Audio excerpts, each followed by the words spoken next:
A millionaire demanded that a humble old man be kicked out of a luxury restaurant because he smelled like animals, but she had no idea who the old man really was.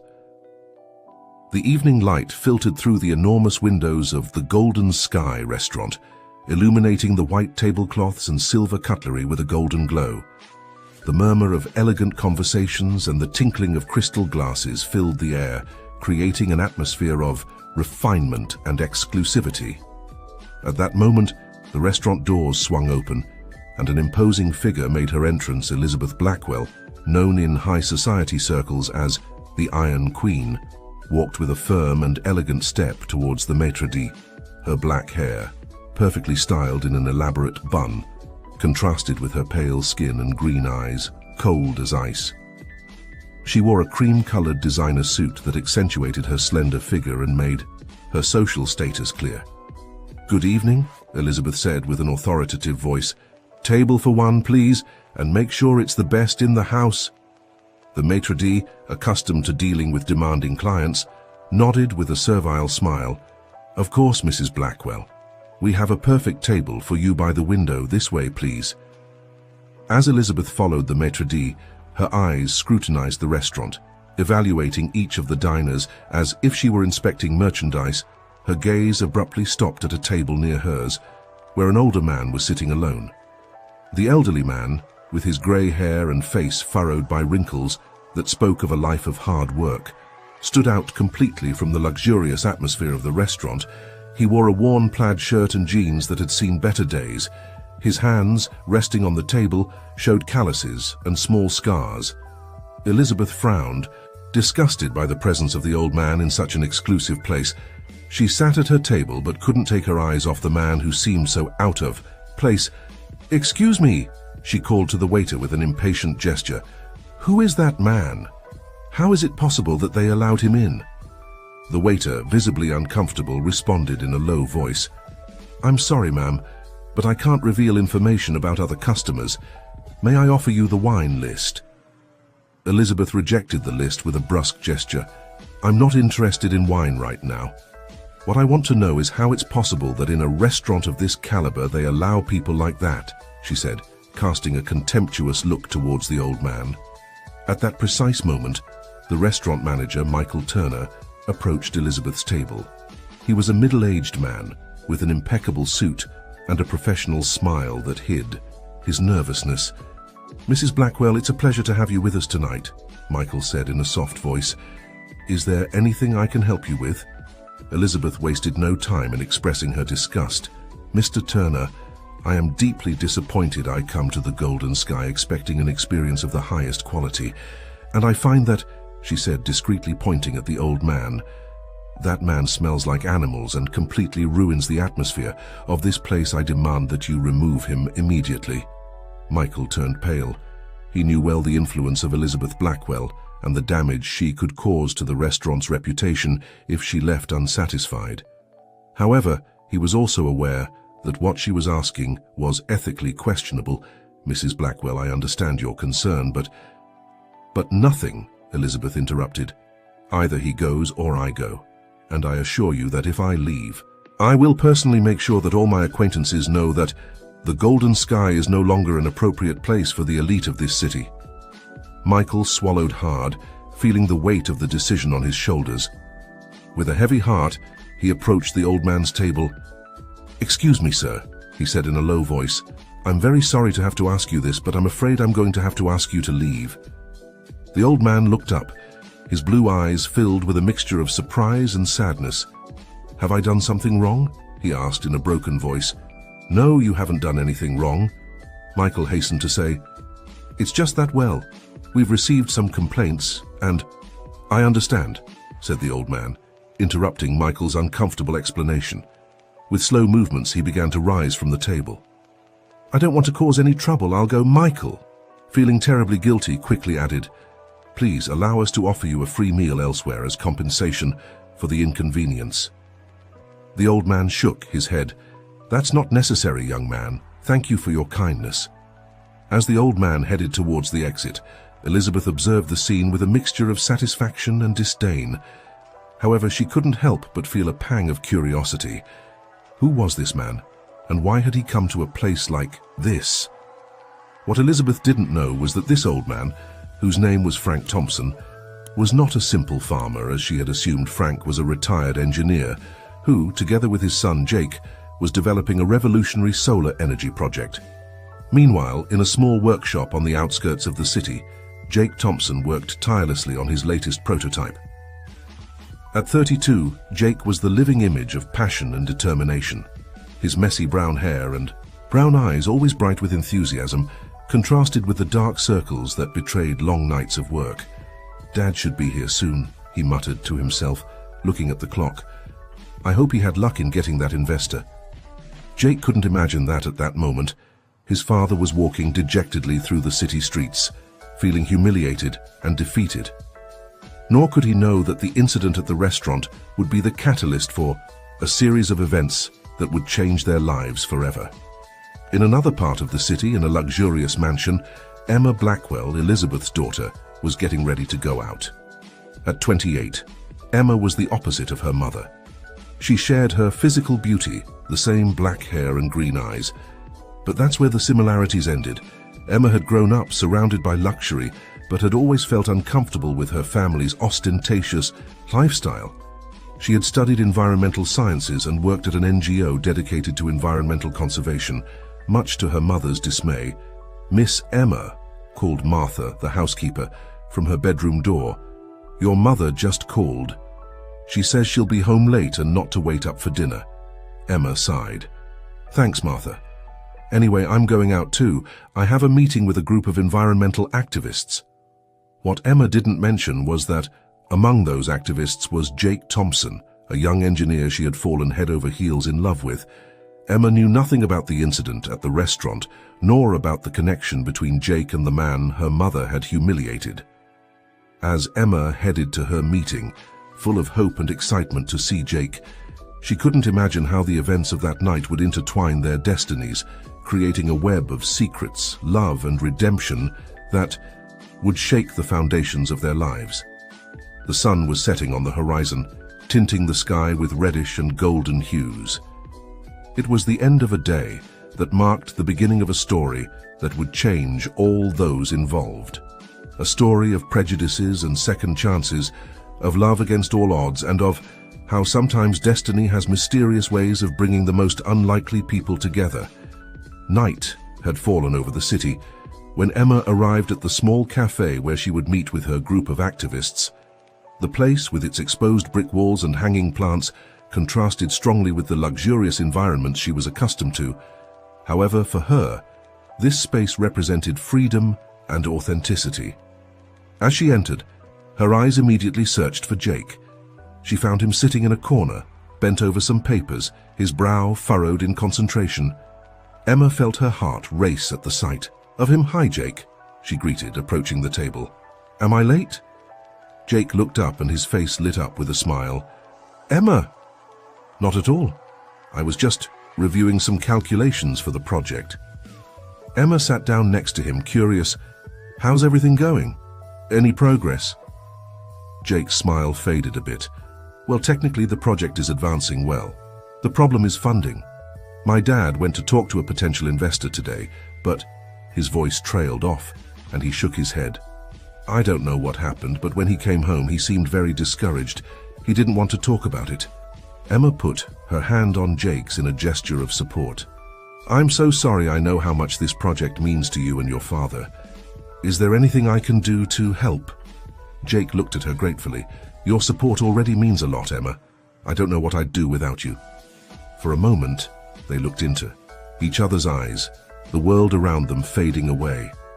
Emma felt she could lose herself in those brown eyes full of passion and determination. Jake, for his part, marveled at how this woman, who came from such a different world than his, could understand him so perfectly. The moment was interrupted by the arrival of the other members of the group.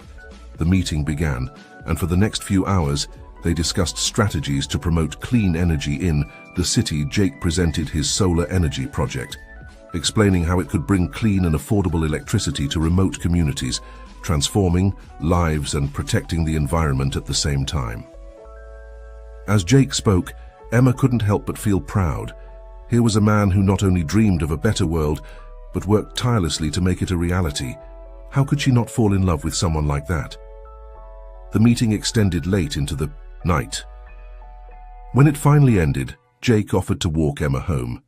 "It's not necessary," she said, although deep down she wanted to spend more time with him. "I can take a taxi." "I insist," Jake replied with a smile. "Besides, I'd like to walk a bit, it helps clear my head." They began walking through the city streets, talking animatedly about the project and their dreams for the future. Without realizing it, their hands intertwined as they walked.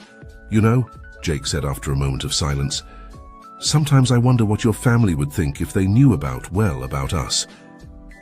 Emma felt her heart sink.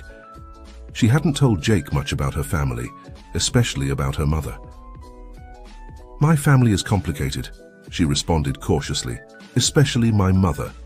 She has very traditional ideas about how I should live my life." Jake nodded understandingly. "I get it.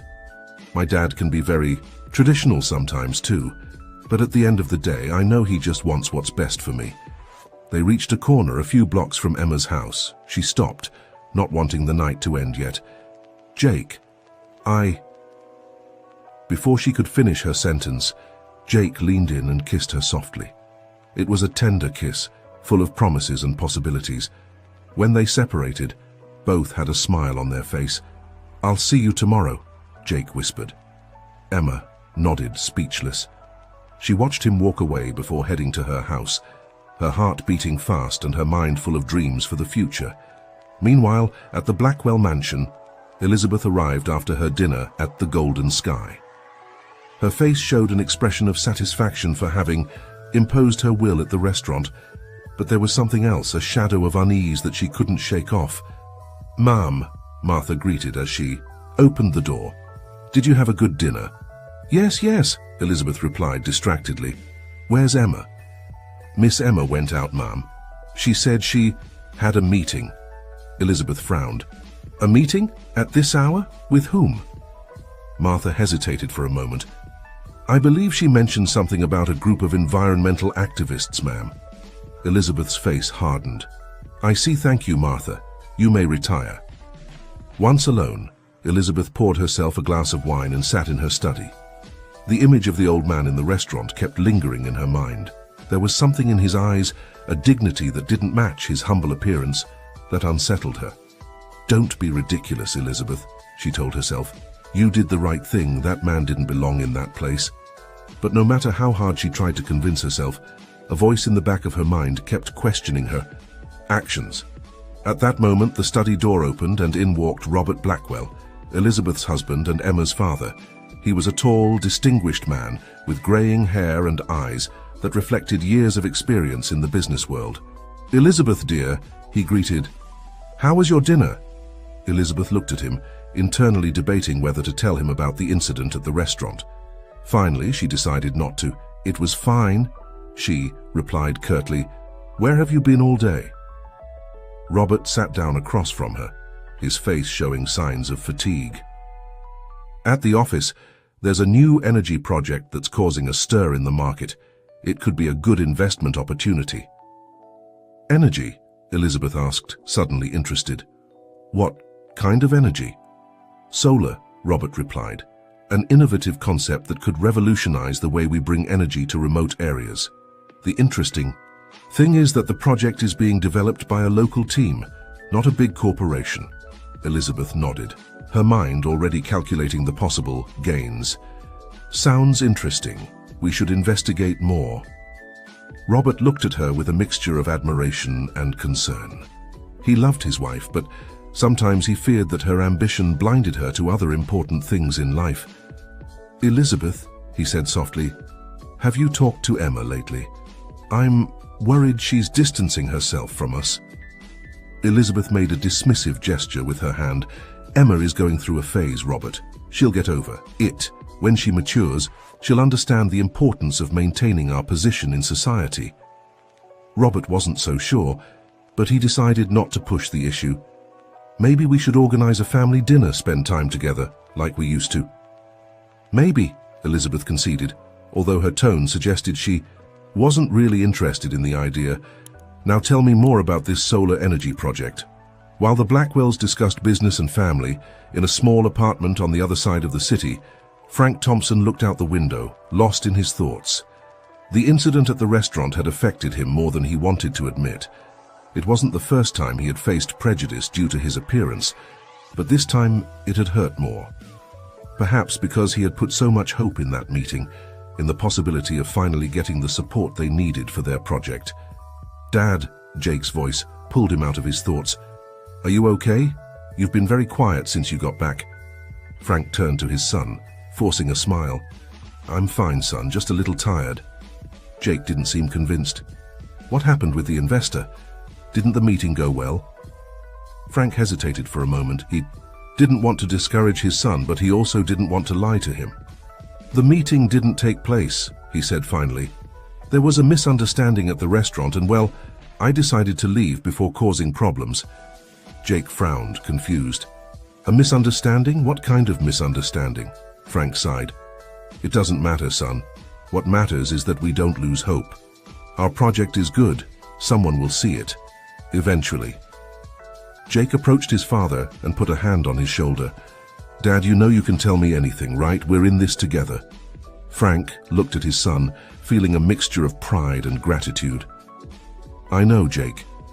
And I promise you we'll find a way to make this dream a reality. For now, why don't you tell me about your meeting? How's Emma?" At the mention of Emma's name, Jake's face lit up. Frank couldn't help but smile. It was evident that his son was in love, although Jake hadn't openly admitted it yet. "Emma's fine," Jake replied, trying to sound casual. "In fact, she has some interesting ideas to promote our project." "I'm glad to hear that," Frank said. "That girl seems special. I hope I can meet her soon." Jake nodded, his mind going back to the conversation he had had with Emma about their families. "I hope so too, Dad. I really do." As father and son continued their conversation, neither of them could imagine how their lives were about to become intertwined with the Blackwells, in a web of secrets, love, and redemption that would shake the foundations of both families. The night progressed, and in different parts of the city, Elizabeth, Emma, Jake, and Frank prepared for bed, each carrying their own secrets and hopes. What none of them knew was that fate had already set in motion a series of events that would bring them all to a point of no return, where they would have to face their prejudices, fears, and deepest desires. Dawn would bring a new day, and with it, new challenges and opportunities. The story of these two families, so different and yet so similar in their internal struggles, was just beginning to unfold. The sun rose over the city, its golden rays filtering through the curtains of Emma Blackwell's room. She woke up slowly, a smile forming on her lips as she remembered the previous night with Jake. However, her happiness was quickly overshadowed by the reality of her situation. Her family, especially her mother, would never approve of her relationship with someone like Jake. Meanwhile, in the kitchen of the Blackwell mansion, Elizabeth was having her morning coffee, reviewing the financial news on her tablet. Her face lit up when she saw an article about innovations in solar energy. "Robert," she called to her husband, who was reading the newspaper at the table, "look at this. It seems that solar energy project you mentioned last night is gaining attention." Robert approached, interested. "Ah, yes, it's fascinating, isn't it? It could be a very lucrative investment if we manage to get involved early." Elizabeth nodded, her mind already working on the possibilities. "We should arrange a meeting with the developers. Do you have any information about them?" "Not much," Robert admitted. "I only know it's a local team, led by a retired engineer and his son. Apparently, they've been working on this for years." At that moment, Emma entered the kitchen, surprising her parents with her early presence. "Good morning," she greeted, trying to sound casual. "What are you talking about?" Elizabeth looked at her daughter with a mixture of surprise and suspicion. "Good morning, darling. Isn't it a bit early for you? I thought you would have gotten home late last night from your meeting." Emma tensed, aware of her mother's tone. "It wasn't that late," she lied, "and I have a lot of work at the NGO today." Robert, sensing the tension between mother and daughter, tried to change the subject. We were talking about an interesting solar energy project. In fact, Emma, given your interest in environmental issues, maybe you could give us your opinion." Emma's eyes lit up with genuine interest. "Solar energy? Sounds fascinating. What do you know about the project?" Elizabeth interrupted before Robert could answer. "It's a local project that could be a good investment opportunity. Nothing you should worry about, dear. Now, shouldn't you be getting ready for work?" Emma felt a pang of hurt at her mother's dismissive attitude. "Yes, I suppose so," she replied coldly. "Have a good day." She left the kitchen, leaving her parents in an uncomfortable silence. Robert looked at his wife reproachfully. "Elizabeth, was it necessary to be so harsh with her?" Elizabeth sighed. "Robert, you know I only want the best for Emma. That NGO and her environmental activities won't lead her anywhere. She needs to focus on more important things." "More important? According to whom?" Robert asked softly. "Maybe we should listen to her more.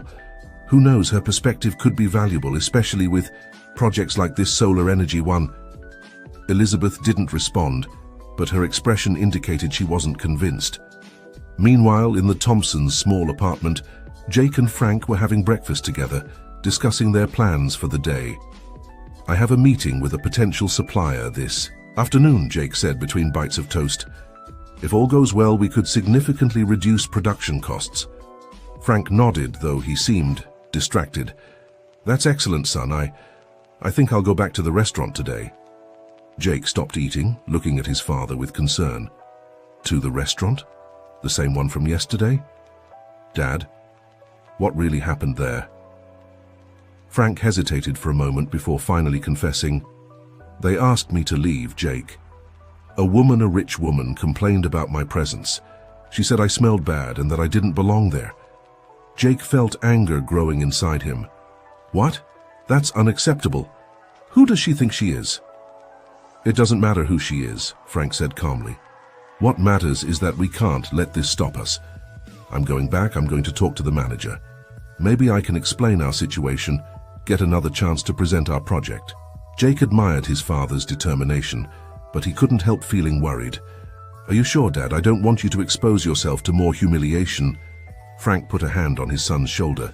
"Sometimes, son, you have to be willing to swallow your pride for something you truly believe in. And I believe in our project. I believe in you." Jake nodded, moved by his father's words. "All right, but promise me that if anything goes wrong, you'll call me immediately." "I promise," Frank said with a smile. Later that day, Emma was at the NGO office trying to concentrate on her work, but with her mind constantly returning to Jake and the conversation with her parents that morning. She was so absorbed in her thoughts that she didn't notice her colleague Sarah approaching. "Earth to Emma," Sarah joked, waving a hand in front of Emma's face. "Are you with us?" Emma blinked, coming back to reality.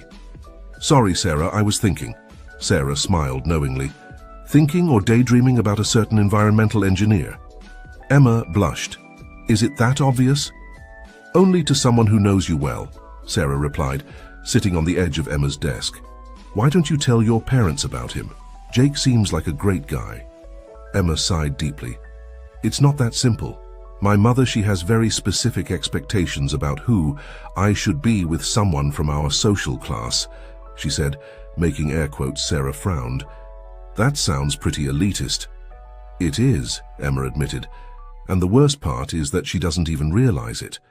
This morning they were talking about a solar energy project as if it were just another opportunity to make money, without considering the positive impact it could have." "Wait," Sarah said, straightening up. "A solar energy project? Isn't that what Jake is working on?" Emma froze, her mind quickly making connections. "Oh my God, it can't be the same project, can it?" Before Sarah could respond, Emma's phone rang. It was a message from Jake. "Need to see you. Can we have lunch together? It's important." Emma felt a knot in her stomach. "I have to go," she told Sarah, quickly gathering her things. "I'll tell you everything later." As Emma hurried to meet Jake at the Golden Sky restaurant, Frank Thompson entered with determination. The maitre d' recognized him immediately, his face showing a mixture of surprise and concern. "Sir, I don't think it's appropriate for you to be here," the maitre d' said nervously. Frank remained calm. "I understand your concern, but I need to speak with the manager. It's about yesterday's incident and it's important." The maitre d' hesitated for a moment before nodding. "Wait here, please. I'll see if Mr. Turner is available." As Frank waited, he didn't realize that Elizabeth Blackwell had just entered the restaurant for her usual lunch. The moment she saw him, her face hardened. "What is that man doing here again?" she muttered to herself, approaching the maitre d'. "I thought we made it clear yesterday that this is no place for people like him." The maitre d', caught between Frank's insistence and Elizabeth's evident annoyance, didn't know what to do. At that moment, Michael Turner, the manager, came out of his office. "What's going on here?" he asked, noticing the tension in the air. Frank stepped forward. "Mr. Turner, I'm Frank Thompson. I was here yesterday, and you were asked to leave," Elizabeth interrupted brusquely. "Why have you come back? To cause more problems?" Michael looked between Frank and Elizabeth, recognizing the delicate situation. "Mrs. Blackwell, please allow me to handle this, Mr. Thompson. Why don't we step into my office to talk?" Elizabeth was about to protest when her phone rang. It was a message from Emma. "Mom, I need to talk to you urgently. It's about the solar energy project." Confused and annoyed, Elizabeth watched as Frank followed Michael to his office. She decided she would deal with that situation after talking to her daughter. Meanwhile, in a small cafe near the NGO, Emma and Jake met, both with expressions of concern on their faces. "Jake, what's going on?" Emma asked. Taking his hands, Jake took a deep breath. "Emma, I think our families are about to collide in a way we didn't expect. My dad, he was humiliated yesterday at a restaurant by a rich woman, and today he went back there to try to fix things." Emma felt her heart sink. "Oh no, Jake. I think I know who that woman was." Jake's eyes widened in surprise. "What? How?" "Because," Emma said, her voice barely a whisper, "I think it was my mother." The silence that followed was deafening. They looked at each other, aware that their worlds were about to change forever. In Michael Turner's office, Frank sat across from the restaurant manager, determined to explain his situation. "Mr. Turner," he began, "I know my presence yesterday caused problems, and I'm sorry, but I need you to understand why I'm here." Michael nodded, urging him to continue. "My son and I have developed a solar energy project that could change lives," Frank explained. "We came here yesterday hoping to meet with a potential investor. When I was asked to leave, I lost that opportunity." Michael listened attentively, his expression softening. "Mr. Thompson, I'm very sorry about what happened. Yesterday I shouldn't have given in to the pressure of a customer, no matter how influential they were." "I understand," Frank said. "I'm not here to cause trouble. I just wanted another chance to present our project. It's too important to give up because of a misunderstanding." Michael leaned forward, intrigued. "Tell me more about this project." As Frank began to explain the details of their innovative solar technology, outside in the restaurant, Elizabeth received a call from Emma. "Mom," Emma's voice sounded tense, "I need you to listen without interrupting. It's about the solar energy project you were talking about this morning, and about the man you kicked out of the restaurant yesterday." Elizabeth felt the ground move beneath her feet. Suddenly, all the pieces began to fit in her mind, and the magnitude of what she had done began to weigh on her as the truth came. To light and the destinies of the Blackwell and Thompson families intertwined in unexpected ways. Everyone involved realized that nothing would ever be the same. The revelations of that day would mark the beginning of a path towards redemption, forgiveness, and perhaps a brighter future for all. The Golden Sky restaurant had become the epicenter of an emotional storm that threatened to forever change the lives of the Blackwell and Thompson families. Elizabeth Blackwell, with the phone still in her hand after Emma's call, felt that the world she had so carefully built was crumbling around her. With trembling steps, she approached the manager's office, where she knew Frank Thompson was talking to Michael Turner. Just as she was about to knock on the door, it opened, revealing the two men in an animated conversation. "Mr. Thompson," Michael said enthusiastically, "your project sounds fascinating, I think." He stopped upon seeing Elizabeth, his face changing from excitement to concern. Frank, noticing the change, turned to see what had caused the interruption. His eyes met Elizabeth's, and for a moment, time seemed to stand still. "You," Frank said softly, with no trace of anger in his voice, only a deep sadness. Elizabeth, for the first time in a long time, found herself at a loss for words. The shame and remorse she had been feeling since Emma's call intensified upon seeing Frank face to face. "Mr. Thompson," she began, her voice barely a whisper. I'm so sorry my behavior yesterday was inexcusable." Frank looked at her for a long moment before slowly nodding. "I appreciate your apology, ma'am, but I'm afraid the damage has already been done." "No," Elizabeth said with sudden determination. "It doesn't have to be that way. Mr. Thompson, I just spoke with my daughter. She told me about your project, about your son, about everything." Michael, sensing the tension in the air, intervened. "Why don't we all step into my office? I think we have a lot to talk about." As the three headed to the office, in the small cafe near the NGO, Emma and Jake remained seated in an uncomfortable silence after their revelation. "I can't believe your mother is the woman who humiliated my father," Jake finally said, his voice a mixture of pain and confusion. Emma took his hands in hers. "Jake, I'm so sorry, I had no idea. If I had known..."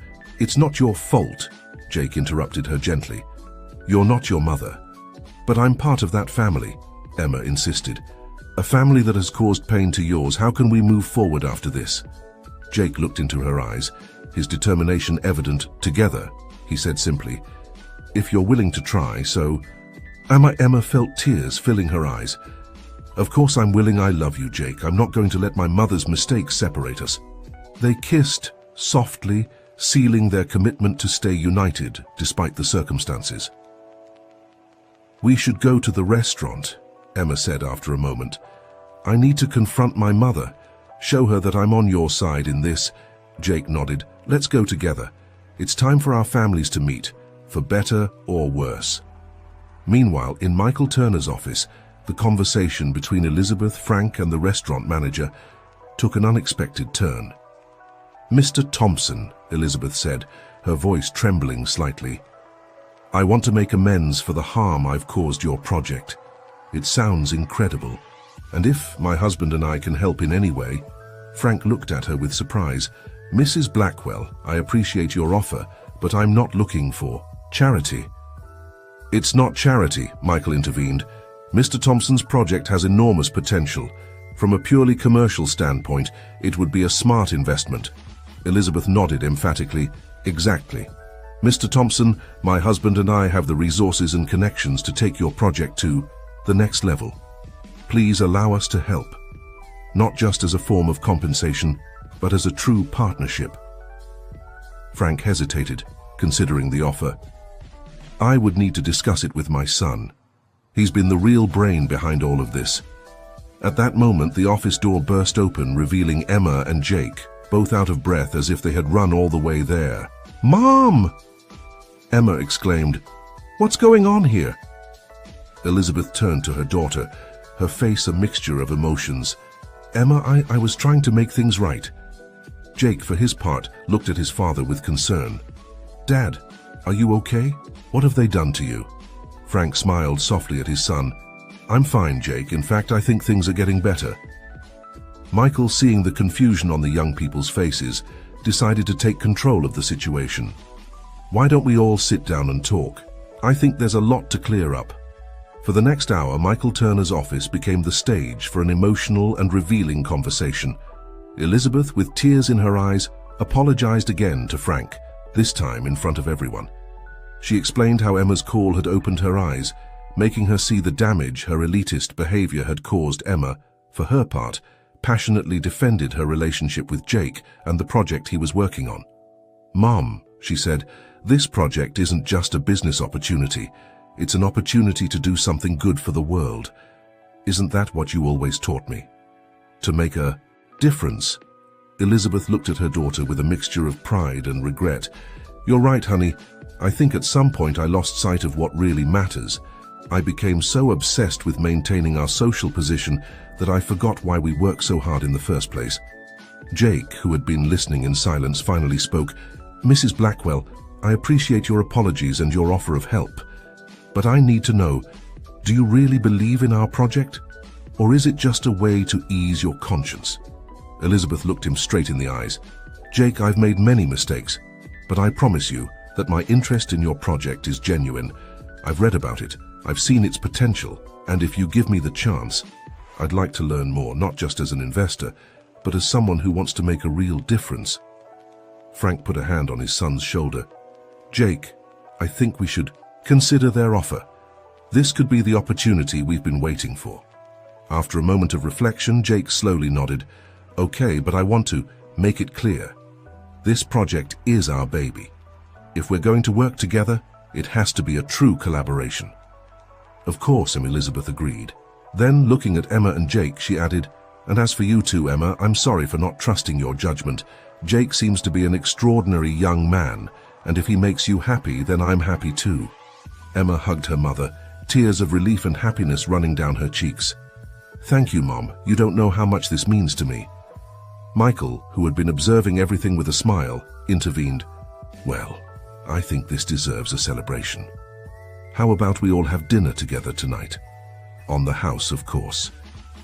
Everyone agreed, and as they left the office, there was a feeling of hope and new beginnings in the air. That night, at a specially prepared table in the Golden Sky, the Blackwell and Thompson families sat together for the first time. Robert Blackwell, who had been informed of the day's events by his wife, was present, showing genuine interest in the solar energy project. As they dined and conversed, the barriers that once seemed insurmountable began to crumble.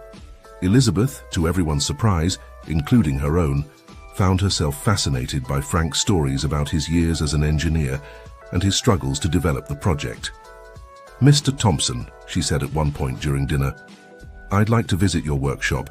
If possible, I'd love to see firsthand what you've been working on. Frank, surprised but pleased, nodded. It would be my pleasure, Mrs. Blackwell, although I must warn you it's not as luxurious as this restaurant. Elizabeth smiled. I think it's about time I step out of my comfort zone, don't you think? Meanwhile, Emma and Jake, sitting next to each other, couldn't stop smiling. The weight of the secret they had been carrying had been lifted, and although they knew the road ahead wouldn't be easy, they were ready to face it together. Robert Blackwell, observing the scene, raised his glass. I propose a toast, he said, to new beginnings, new partnerships, and above all, to the power of forgiveness and understanding. Everyone raised their glasses, the clinking of crystal symbolizing the union of two families that, just a day before, had seemed worlds apart. As the dinner continued, filled with laughter and animated conversations, outside the restaurant the city continued its usual rhythm. But for the people seated at that table, the world had changed. They had learned valuable lessons about prejudice, forgiveness, and the true meaning of success. And as the sun set over the city, marking the end of a day that had begun with conflict and ended with reconciliation, one thing was clear. Sometimes, the most unexpected encounters can lead to the most profound transformations. The story of the Blackwell and Thompson families was far from over. In fact, in many ways, it was just beginning. But with the foundations of mutual understanding and respect they had established that night, the future, though uncertain, seemed bright and full of possibilities. 6 months had passed since that night at the Golden Sky that changed the course of the Blackwell and Thompson families' lives. The morning sun filtered through the windows of the Thompsons' modest workshop, now transformed into a state-of-the-art laboratory thanks to the Blackwell's investment Jake, with dark circles under his eyes that betrayed nights of hard work, but with a satisfied smile on his face, was putting the finishing touches on a prototype. Beside him, Frank watched with pride the fruit of years of effort and sacrifice. Son, Frank said, putting a hand on Jake's shoulder, your mother would be so proud of you. Jake felt a lump in his throat. Although years had passed since his mother's death, moments like this always brought her back to his memory. Thanks, Dad. I couldn't have gotten this far without you. The sound of heels in the hallway announced Elizabeth Blackwell's arrival. 6 months ago, the idea of Elizabeth in a workshop would have been unthinkable. Now, she was a frequent visitor, genuinely interested in the project's progress.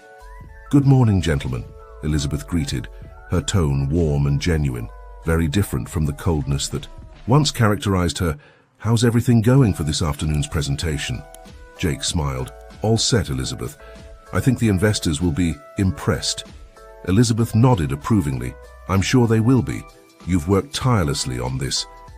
At that moment, Emma entered the workshop, loaded with folders and her tablet in hand. "Good morning, everyone. I've got the latest environmental impact reports. They're even better than we expected."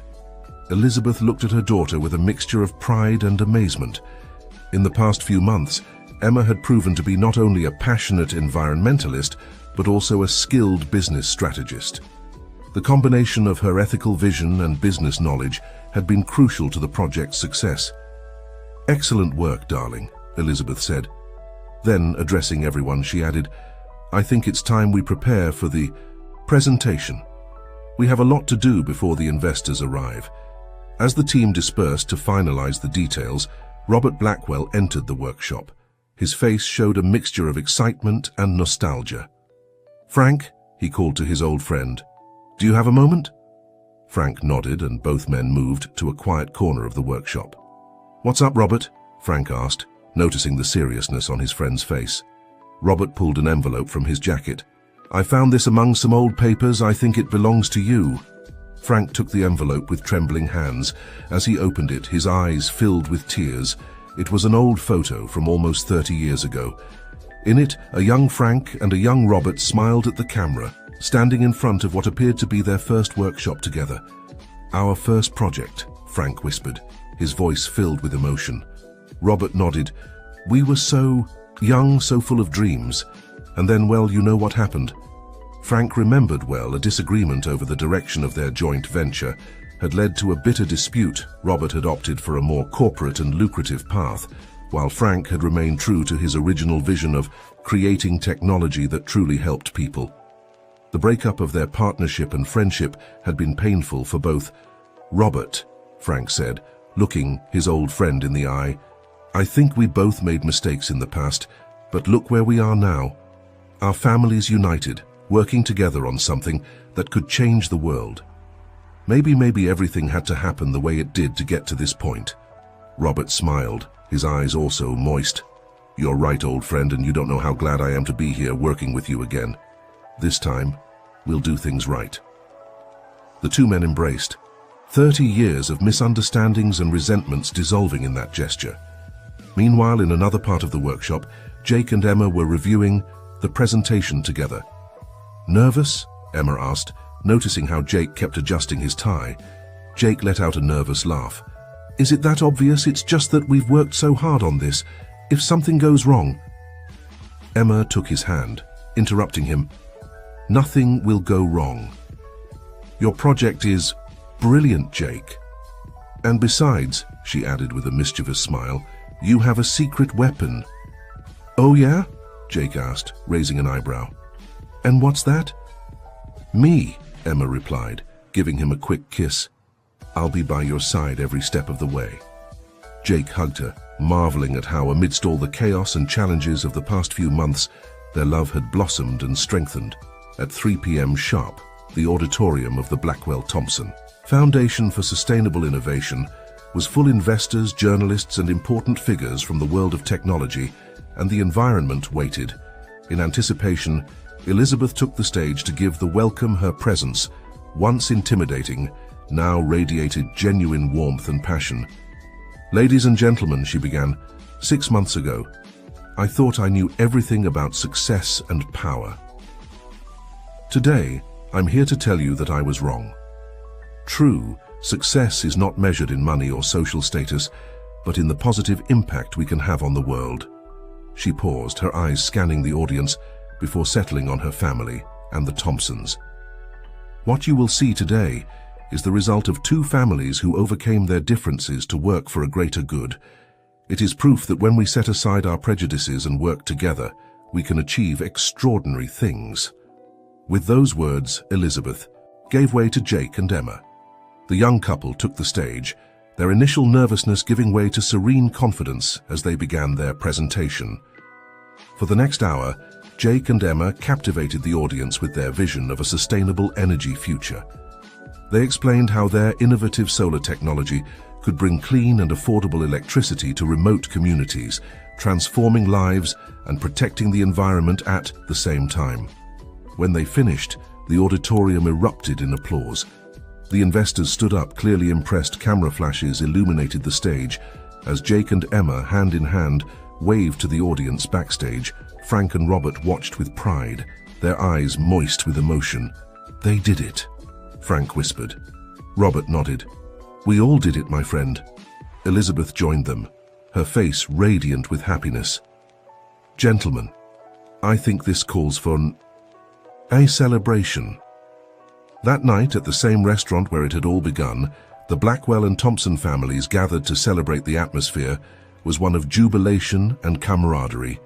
Michael Turner, the restaurant manager who had witnessed the beginning of this extraordinary story, approached the table with a bottle of champagne. "On the house," he said with a smile, "to celebrate not only your success, but also the transformation I've been privileged to witness." Elizabeth raised her glass. "To second chances," she toasted. "To family." Frank added, "To a bright future," Jake said, looking at Emma with love. "To the power of understanding and forgiveness," Emma concluded. As the glasses clinked and laughter filled the air, each of them reflected on the incredible journey that had brought them to this moment. Elizabeth, once blinded by prejudice and social status, had discovered the true meaning of success and satisfaction. Frank, who had faced humiliation and disappointment, now saw his lifelong dream becoming a reality. Jake and Emma, whose love had been the catalyst for all this change, looked towards a future full of promises, both personally and professionally. And Robert Blackwell, who had regained not only an old friend, but also a part of himself he thought was lost, felt rejuvenated and full of purpose. As the night progressed, the conversation flowed easily, full of plans for the future and memories of the past. The tension and misunderstandings that had once divided them had transformed into a solid foundation of mutual respect and affection. Outside the restaurant, the city bustled with life, and somewhere in a remote community, a light was turning on for the first time, powered by the technology they had created. Together, it was just the beginning of a change that would spread throughout the world. At the end of the night, as the families said goodbye with hugs and promises to meet again soon, each left with a full heart and the certainty that, despite the challenges they might face in the future, they would face them together. And so what had begun as an unfortunate encounter in a luxury restaurant had transformed into a story of redemption, love, and the power of change. The Blackwell and Thompson families, once separated by prejudice and misunderstandings, were now united by a common purpose and a bond that went beyond business or social status. As they walked away from the restaurant, Emma and Jake, hand in hand, looked up at the starry sky. "Who would have thought we'd end up like this?" Emma reflected. Jake smiled, gently squeezing her hand. "Sometimes the universe has mysterious ways of bringing the right people together at the right time." And with those words, they walked together towards their future, carrying with them the most valuable lesson of all, that true power doesn't reside in money or status, but in the ability to open our hearts, forgive and work together for a greater good.